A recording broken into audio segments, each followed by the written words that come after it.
ପିଲାମାନେ ଆଜିର ଏକ ନୂଆ ଭିଡ଼ିଓରେ ତୁମମାନଙ୍କୁ ସ୍ୱାଗତ କରୁଛି।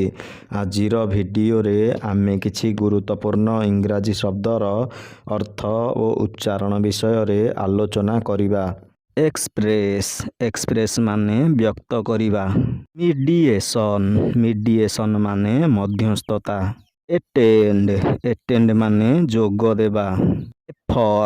ଏଫର୍ଟ ମାନେ ପ୍ରୟାସ। କନଫ୍ଲିକ୍ଟ ମାନେ ଦ୍ୱନ୍ଦ୍ୱ। ପିସ୍ ମାନେ ଶାନ୍ତି।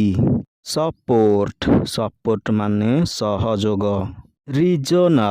ରିଜନାଲ ମାନେ ଆଞ୍ଚଳିକ। ଷ୍ଟ୍ରାଇକ୍ ମାନେ ଅବରୋଧ। ଏନର୍ଜି ମାନେ ଶକ୍ତି। ଏଲିମେଣ୍ଟ ମାନେ ଉପାଦାନ। ଏକ୍ୟୁଜ ମାନେ ଦୋଷାରୋପ। ନାସନାଲ ମାନେ ଜାତୀୟ। ଫେଷ୍ଟିଭାଲ ମାନେ ପର୍ବ। ଅନଗୋଇଂ ମାନେ ଚାଲୁଥିବା। ଆଟ୍ରାକ୍ସନ ମାନେ ଆକର୍ଷଣ। ଇନକ୍ଲୁଡ ମାନେ ସାମିଲ କରିବା। ଭିଣ୍ଟିଜ ମାନେ ପୁରାତନ। କ୍ରିଏଟିଭ ମାନେ ସୃଜନଶୀଳ। ହିଷ୍ଟୋରିକ ମାନେ ଐତିହାସିକ। ଏଣ୍ଟାୟାର ମାନେ ସମଗ୍ର।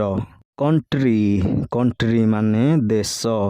ଏକ୍ସପାଣ୍ଡ ମାନେ ବୃଦ୍ଧି। ସୋଲଜର ମାନେ ସୈନିକ। ଇଣ୍ଡିକେଟ ମାନେ ସୂଚିତ କରିବା। କିଲ୍ ମାନେ ହତ୍ୟା କରିବା। ଏକ୍ସପେକ୍ଟ ମାନେ ଆଶା କରିବା।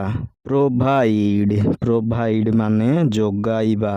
ୱାର ମାନେ ଯୁଦ୍ଧ। କମ୍ୟୁନିଟି ମାନେ ସମ୍ପ୍ରଦାୟ।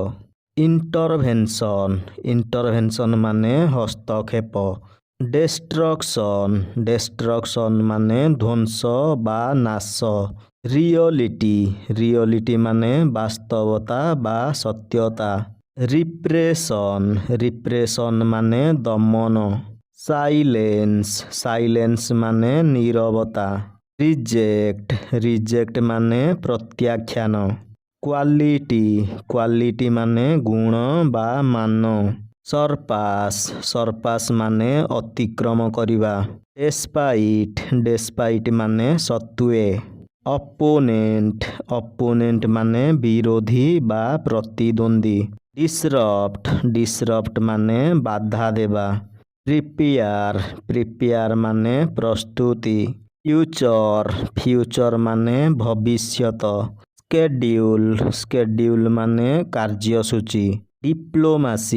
ଡିପ୍ଲୋମାସି ମାନେ କୂଟନୀତି।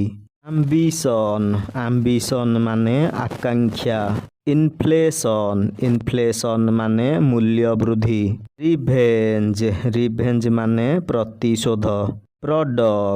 ପ୍ରଡକ୍ଟ ମାନେ ଉତ୍ପାଦ। ଡିସ୍କଭର ମାନେ ଆବିଷ୍କାର। ପିଲାମାନେ, ଏଠାରେ ଆଜିର ଭିଡ଼ିଓଟି ଶେଷ ହେଉଛି। ଯଦି ଭିଡ଼ିଓଟି ତୁମକୁ ଭଲ ଲାଗୁଥାଏ ତେବେ ଭିଡ଼ିଓକୁ ଲାଇକ୍ ସେୟାର କରି ଚ୍ୟାନେଲକୁ ସବସ୍କ୍ରାଇବ୍ କରିଦିଅ।